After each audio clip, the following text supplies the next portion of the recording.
ఒక్కసారి ఆలోచించు. ఒకప్పుడు దేవుణ్ణి ఎంత ఎక్కువ ప్రేమించేవాడివి, ఒకప్పుడు ఎంత ప్రార్థన చేసేవాడివో గుర్తుందా? ఆ మొదటి ప్రేమ ఇప్పుడు ఉందా? ఒకప్పుడు దేవునితో ఉన్న ఆత్మీయ అనుబంధం ఇప్పుడు కూడా అలాగే ఉందా? ఒకవేళ భక్తి తగ్గినట్టు అనిపిస్తే ఈ మాటలు నీకోసమే. ఒకప్పుడు ప్రార్థన చేయాలనే ఆసక్తి ఉండేది, బట్ ఇప్పుడు లేదు. చర్చికి టైంకి వెళ్ళిపోవాలనిపించేది, బట్ ఇప్పుడు మాత్రం ఏదో ఒక టైంలో వెళ్తే చాలు అనుకుంటున్నాం. ఎందుకు ఇలా జరుగుతుంది?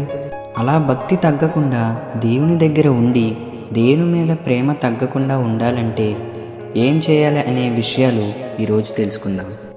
రోమియోలకు రాసిన పత్రిక 12వ అధ్యాయము 11వ వచనంలో ఇలా వ్రాయబడి ఉన్నది: ఆసక్తి విషయంలో మంద్యులు కాక ఆత్మయందు తీవ్రత గలవారై ప్రభుని సేవించడి.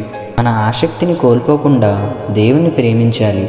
ఆయన్ని మనం ఎంత ఎక్కువ ప్రేమిస్తామో భక్తి జీవితంలో అంత అభివృద్ధి చెందుతాం. అసలు భక్తి జీవితంలో మనం ఎందుకు వెనకబడిపోతున్నామో తెలియడానికి 4 కారణాలు చెప్తాను. మొదటి కారణం, మన జీవితంలో బిజీ అయిపోవడం వలన భక్తి జీవితం తగ్గిపోతుంది. డబ్బు సంపాదించడం కోసం ఎక్కువ వర్క్ చేయడం, బిజీ జాబ్స్ వలన మన టైం అంతా అక్కడే స్పెండ్ చేస్తాం. జాబ్స్ అయినా వర్క్ అయినా మన అవసరాలకి సరిపోయేంత వర్క్ చేస్తే చాలు. అట్లీస్ట్ 1 అవర్ అయినా ప్రేయర్కి టైం లేకుండా చేసే వర్క్కి ఏం ఉపయోగం ఉండదు. ఎందుకంటే ఈ లైఫ్ పర్మనెంట్ కాదు, దేవునితో కలిసి ఉండే లైఫ్ పర్మనెంట్. కాబట్టి ఏ పనైనా జాబ్ అయినా దేవునికి దూరం చేసే విధంగా ఉంటే వెంటనే మానేసి దేవుణ్ణి అడగండి. అప్పుడు దేవుడు మీకు కావాల్సిన జాబ్ ఇస్తారు. రెండవ కారణం, మనసులో గర్వం రావడం వలన భక్తి జీవితం తగ్గిపోతుంది. సామెతలు 16వ అధ్యాయం 18వ వచనంలో ఇలా రాయబడి ఉన్నది: నాశనమునకు ముందు గర్వము నడుచును, పడిపోవటకు ముందు అహంకారమైన మనసు నడుచును. గర్వం అనేది చాలా డేంజర్. గర్వం వచ్చే నెక్స్ట్ మినిట్ నుంచి భక్తి తగ్గిపోతుంది. నాకు అన్నీ తెలుసు అనుకుంటారు, కానీ వాళ్ళకి ఏం తెలీదు. దేవుడు అహంకారులను ఎదిరించి దీనులకు కృప అనుగ్రహించునని యాకోబు 4:6లో చదువుతున్నాం. గర్వం నీలోకి ఎంటర్ అయిందంటే ఇక భక్తి తగ్గిపోవడం స్టార్ట్ అవుతుంది. అప్పుడు ఇలాంటి మాటలు వస్తాయి: ఒకప్పుడు నేను ఎంతో భక్తిగా ఉండేవాడిని, ఎంతో ప్రార్థన చేసేవాడిని, నాకంటే బాగా ఎవరు ప్రార్థన చేయలేరు అని అనవసరమైన గర్వపు మాటలు వస్తాయి. గర్వం అనేది చాలా డేంజర్. ఆ గర్వం నీలో ఉంటే వెంటనే తీసేయమని దేవుణ్ణి అడుగు. గర్వం నీలో ఉంటే భక్తి జీవితంలో అభివృద్ధి చెందలేవు, జాగ్రత్త. మూడవ కారణం, ప్రార్థన చేయడం ఆచారంగా మారినప్పుడు భక్తి జీవితంలో వెనకబడతాం. యెషయా గ్రంథము 29వ అధ్యాయము 13వ వచనంలో ఇలా వ్రాయబడి ఉన్నది: ప్రభు ఇలాగు సెలవిచ్చి ఉన్నాడు, ఈ ప్రజలు నోటి మాటతో నా యొద్దకు వచ్చుచున్నారు, పెదవులతో నన్ను గణపరుచుచున్నారు గాని తమ హృదయమును నాకు దూరము చేసుకుని ఉన్నారు. ఈ వాక్యం అర్థం ఏంటంటే, పెదవులతో ప్రార్థన చేస్తున్నారు కానీ హృదయంతో చేయడం లేదు. ఏదో ఈరోజు ప్రార్థన చెయ్యాలి, పాస్టర్ గారు చెప్పారు కాబట్టి ప్రార్థన చేస్తున్నారు, కానీ హృదయంతో ప్రార్థన చేయడం లేదు. దేవుడు మన ప్రార్థన గదిలోకి వచ్చారు, ఆయనతో మాట్లాడుతున్నాం, మన ప్రార్థన ఆయన వింటున్నారు అని గ్రహింపు లేకుండా ప్రార్థన చేస్తున్నారు. అలా ఆచారంగా ప్రార్థన చేస్తే ఏం ఉపయోగం ఉండదు. భక్తి జీవితంలో ఇంకా వెనకబడిపోతాం. కాబట్టి ఇక నుంచి పెదవులతో ఆచారపూర్వకంగా కాదు, హృదయంతో ఆత్మతో ప్రార్థన చేసి దేవునికి దగ్గరగా దేవుని ప్రెజెన్స్ని అనుభవించు. 4వ కారణం, మొదటి ప్రేమని మరిచిపోయి కృతజ్ఞత హృదయం లేకపోవడం వలన భక్తి జీవితంలో వెనకబడిపోతారు. పేతురు చేసింది కూడా అదే. జాలరిగా ఉన్న పేతురుని యేసుప్రభు శిష్యునిగా చేసుకున్నారు. అప్పుడు పేతురు, నీకోసం ఏమైనా చేస్తా యేసయ్య, నా ప్రాణమైనా ఇస్తా అన్నాడు. సేమ్ అదే పేతురు, యేసయ్య నాకు తెలీదు అని 3 సార్లు అన్నాడు. ఆ తర్వాత మళ్ళీ చేపలు పట్టడానికి వెళ్తాడు. కానీ యేసుప్రభు మాత్రం మళ్ళీ పేతురు దగ్గరికి వచ్చి నా కొరకు సేవ చేయాలి అంటారు. సో పేతురు అప్పుడు మారిపోతాడు. సేమ్ మనం కూడా అలానే మన మొదటి ప్రేమను మర్చిపోతున్నాం.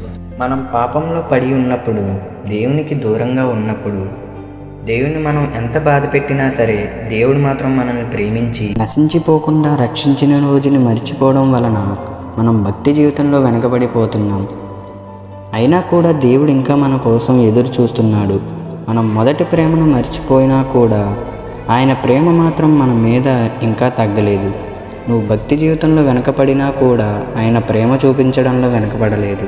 ఈరోజు దేవుడు కోరుకునేది ఒక్కటే, నీ మొదటి ప్రేమను గుర్తు చేసుకో, మళ్ళీ ప్రార్థన చేయి, బైబిల్ చదువు, మళ్ళీ భక్తి జీవితంలో అభివృద్ధి చెందు.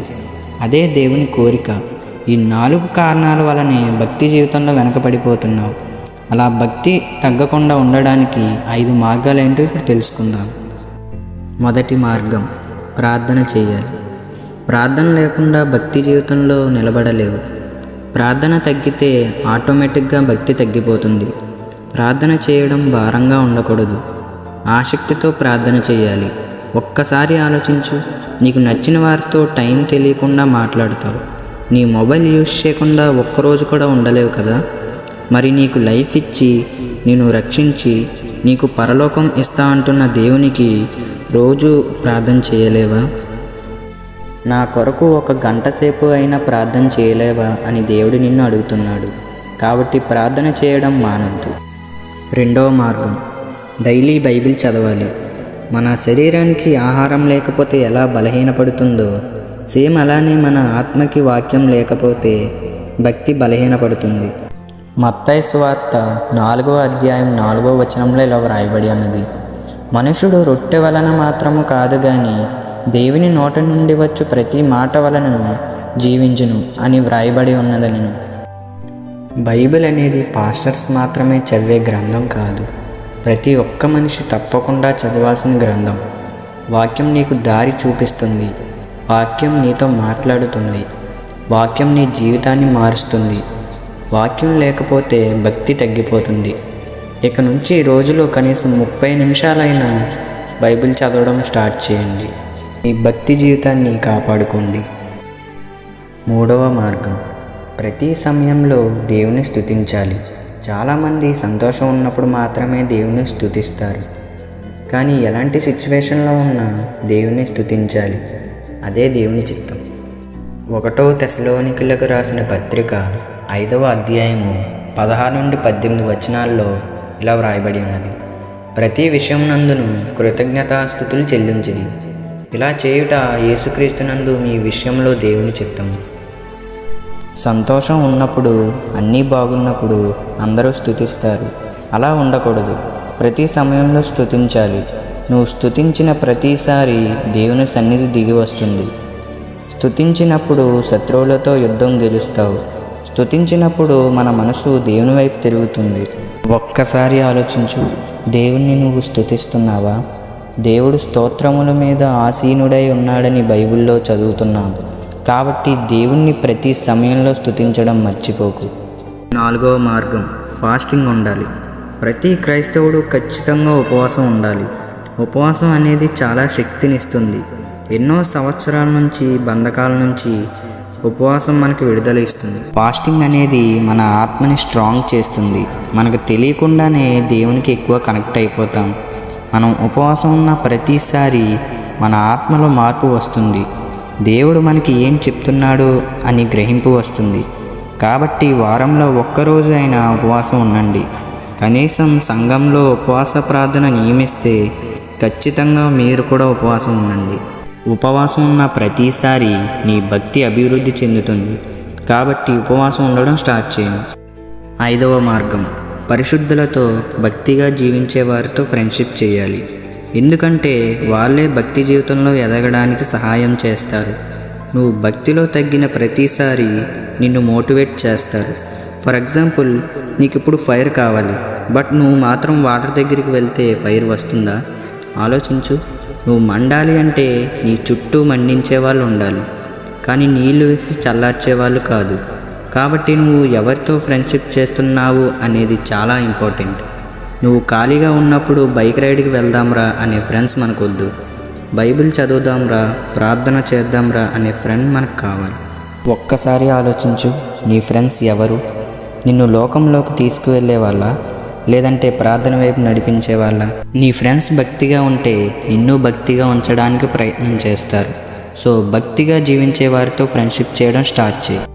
ఇప్పుడు ఒక్కసారి ఆలోచించు, భక్తి జీవితంలో వెనకబడిపోవడానికి 4 కారణాలు చెప్పాను. ఆ 4 కారణాలు మీ జీవితంలో ఉన్న వెంటనే దేవుని తీసేమని దేవుణ్ణి అడగండి. అలాగే భక్తి జీవితాన్ని ఎలా కాపాడుకోవాలో అనే టాపిక్ మీద 5 మార్గాలు చెప్పాను. 1. రోజు ప్రార్థన చేయాలి. 2. రోజు బైబిల్ చదవాలి. 3. ప్రతి సమయంలో దేవుని స్తుతించాలి. 4. ఉపవాసం ఉండాలి. 5. భక్తులతో ఫ్రెండ్షిప్ చేయాలి.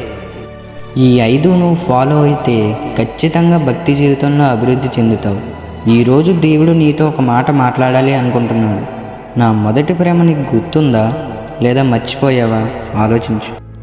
ఒకప్పుడు ప్రార్థన చేయకపోతే హార్ట్ అంతా హెవీగా ఉండేది. బట్ ఇప్పుడు అలా ఉందా? బైబిల్ చదివి ఎన్ని రోజులయ్యింది? ఇంతకుముందు దేవుడు నీతో వాక్యంతో మాట్లాడేవాడు. బట్ ఇప్పుడు మాట్లాడుతున్నాడా? మారింది దేవుని ప్రేమ కాదు, మనమే. మన భక్తి మారింది. ఒక్కసారి కళ్ళు మూసుకొని ఆలోచించండి. ప్రభువా, మీ మొదటి ప్రేమని మర్చిపోయాం, నీకు దూరం అయ్యాం. బట్ మీ ప్రేమ మాత్రం విడిచిపెట్టలేదు. నాకు మొదటి ప్రేమను గుర్తు చేయండి. భక్తి జీవితంలో అభివృద్ధి పరచండి ప్రభువా అని దేవుణ్ణి అడగండి. ఆయన ఖచ్చితంగా హెల్ప్ చేస్తారు. ఈరోజు దేవునికి ఒక తీర్మానం చేయండి. ఇక నుంచి నా మొదటి స్థితిని, నా మొదటి ప్రేమని మర్చిపోను ప్రభువా. నా భక్తి జీవితాన్ని కాపాడుకుంటా, నీకు దూరం అవ్వకుండా జాగ్రత్త పడతా యేసయ్యా. మీరు నాకు సహాయం చేయండి యేసయ్యా అని మాట్లాడండి. లేట్ చేయొద్దు. నీ కోసం దేవుడు ఎదురు చూస్తున్నాడు. నువ్వు ఒక్కసారి ఆయన్ని నీ హృదయంతో అడిగితే చాలు, ఆయన నీ దగ్గరకు వస్తారు. ఆమేన్.